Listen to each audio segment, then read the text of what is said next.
पौधे, है ना। पेड़ पौधे क्या करते हैं, अपना भोजन स्वयं बनाते हैं। आगे चलते हैं। प्रश्न 2, निम्न में से कौन सा जीव स्वपोषी नहीं है, पौधा, अमीबा, नीलहरित शैवाल या शैवाल। तो स्वपोषी नहीं है इसमें से, पौधा तो स्वपोषी है, नीलहरित शैवाल भी और शैवाल भी, तो कौन नहीं है, तो अमीबा। आंसर क्या होगा, अमीबा। आगे चलते हैं। मनुष्यों में पाचन की प्रक्रिया कहाँ से आरंभ हो जाती है ना। मनुष्यों में पाचन की प्रक्रिया कहाँ से आरंभ हो जाती है, तो मैं आपको बता दूं कि पाचन की अभिक्रिया तो मुख से ही स्टार्ट हो जाती है ना।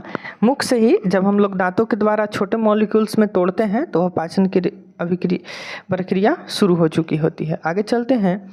अमीबा अपना भोजन को किस अंग के द्वारा ग्रहण करता है, कूटपाद के जरिए, स्पर्शक के जरिए या रोम के जरिए या सीलिया के जरिए। तो आंसर होगा कूटपाद के जरिए। अमीबा भोजन को कूटपाद के जरिए ग्रहण करता है। आगे चलते हैं। अमीबा में भोजन कहाँ पचाया जाता है, अमीबा में भोजन कहाँ पचाया जाता है, नाभिक के अंदर, कुटपाद के अंदर, खाद्यानी के अंदर या कोशिका झिल्ली के अंदर। तो आपका आंसर होने वाला है खाद्यानी के अंदर, है ना। पाचन के किस चरण में भोजन को शरीर के अंदर लिया जाता है, पाचन, स्वांगीकरण, अंतःग्रहण या निष्कासन। तो आपका ऑप्शन नंबर सी सही होगा, अंतःग्रहण। आगे चलते हैं। मानव आहार नाल की औसतन लंबाई कितनी होती है, मानव आहार नाल की औसतन लंबाई जो कि मुख गुहा से होकर एनस गुदा तक समाप्त होती है, तो उसकी लंबाई कितनी होती है ना। तो उसकी लंबाई हमें पूछ रहा है, तो यहाँ पे ऑप्शन नंबर सी 8 से 10 मीटर सही होगा। आगे चलते हैं। पीत रस का निर्माण कहाँ होता है, तो देखिए पीत रस का निर्माण पित्ताशय में, अग्नाशय में, यकृत में या आंत में। तो आंसर आपका सही होगा यकृत में।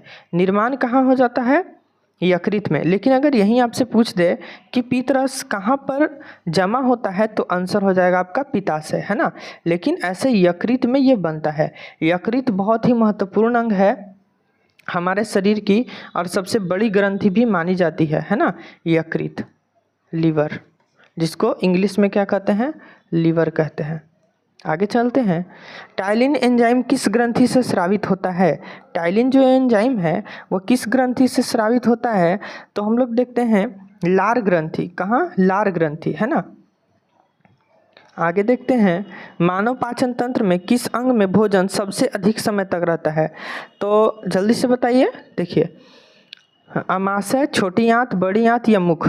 तो सबसे ज़्यादा समय भोजन कहीं बिताता है तो अमाशय में बिताता है। कहाँ, अमाशय में 4 घंटे लगभग यहाँ पर भोजन रहता है। और HCl अम्ल भी अगर आपसे पूछे कि HCl अम्ल कहाँ से निकलता है, तो आंसर क्या हो जाएगा, अमाशय से। चलिए आगे चलते हैं। छोटी आंत में किस प्रक्रिया के द्वारा पोषक तत्व रक्त में पहुँचते हैं, तो कौन सी प्रक्रिया के द्वारा छोटी आंत में जो पोषक तत्व होते हैं वह ब्लड में मिल जाते हैं, अंतःग्रहण, पाचन, अवशोषण या निष्कासन। जल्दी से इसका आंसर दीजिए आप। 11 के सी अवशोषण होगा, है ना। अवशोषण के जरिए छोटी आंत में देखते हैं। निम्न में से कौन सा परपोषी जीव है, पौधा, अमीबा, शैवाल या नीलहरित शैवाल। तो आपका ऑप्शन सही हो जाएगा कौन सा, अमीबा। आगे चलते हैं। Question number 13। पीत किसके पाचन में सहायता करता है, प्रोटीन के पाचन में, कार्बोहाइड्रेट के पाचन में या वसा के पाचन में। तो आपका ऑप्शन सही हो जाएगा वसा के पाचन में, है ना। आगे चलते हैं। Question number 14।